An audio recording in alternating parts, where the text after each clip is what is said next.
Hello viewers, welcome to Ooty cooking channel. இன்னைக்கு ரொம்பவே சூப்பரான ஒரு பேன்கேக் ரெசிபி தான் பார்க்க போகிறோம். தினமும் காலையில் ஒரே மாதிரி பிரேக்ஃபாஸ்ட் தான் செய்கிறோம். கொஞ்சம் டிஃப்ரெண்ட்டாக செய்யலாம்னு நினைக்கும் போது ரொம்பவே சீக்கிரமாகவும் ஈஸியாகவும் செய்யக்கூடிய ரெசிபி தான் இது.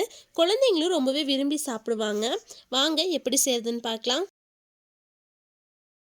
ஒரு மிக்ஸி ஜாரில் ஒரு முட்டை சேர்த்துருக்கேன். நீங்கள் முட்டை சாப்பிட மாட்டீங்கன்னா நல்லா பழுத்த ஒரு வாழைப்பழம் சேர்த்துக்கோங்க. கூடவே அரை கப் அளவுக்கு பால் சேர்த்துருக்கேன். கூடவே 4லேருந்து 5 டேபிள் ஸ்பூன் அளவுக்கு சர்க்கரை சேர்த்துக்கலாம். கூடவே 5 ஏலக்காய் சேர்த்துருக்கேன். உங்ககிட்ட வெனிலா எசன்ஸ் இருந்தால் அதுவும் சேர்த்துக்கலாம். இது கூடவே 3 டேபிள் ஸ்பூன் அளவுக்கு எண்ணெய் சேர்த்துருக்கேன். எண்ணெய்க்கு பதிலாக பட்டர் சேர்த்திங்கன்னா இன்னும் நல்லா டேஸ்ட்டாக இருக்கும்.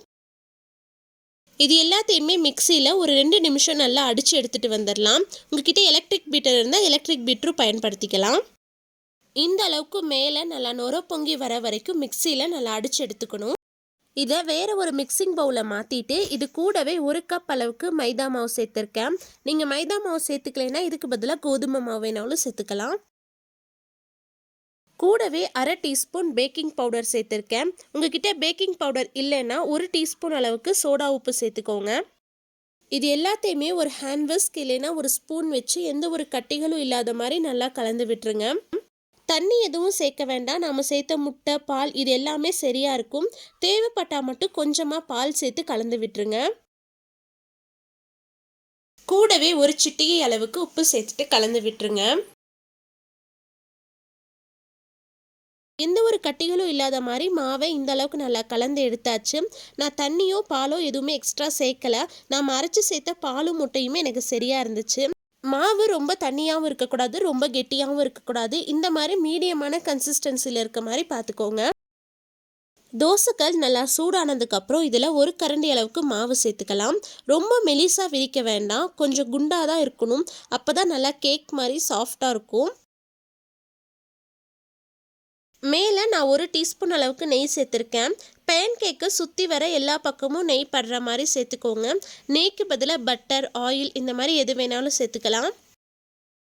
அடுப்பை மீடியம் ஃப்ளேமில் வச்சுட்டு கீழ்ப்பக்கம் நல்லா செவந்து வர வரைக்கும் வேக வச்சு எடுத்துக்கலாம்.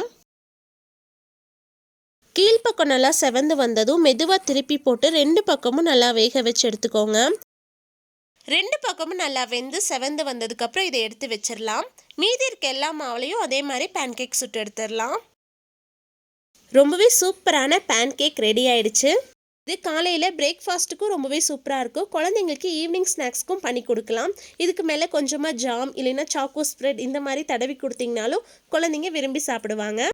நான் பேன்கேக்கு மேலே கொஞ்சமாக தேன் சேர்த்துருக்கேன்.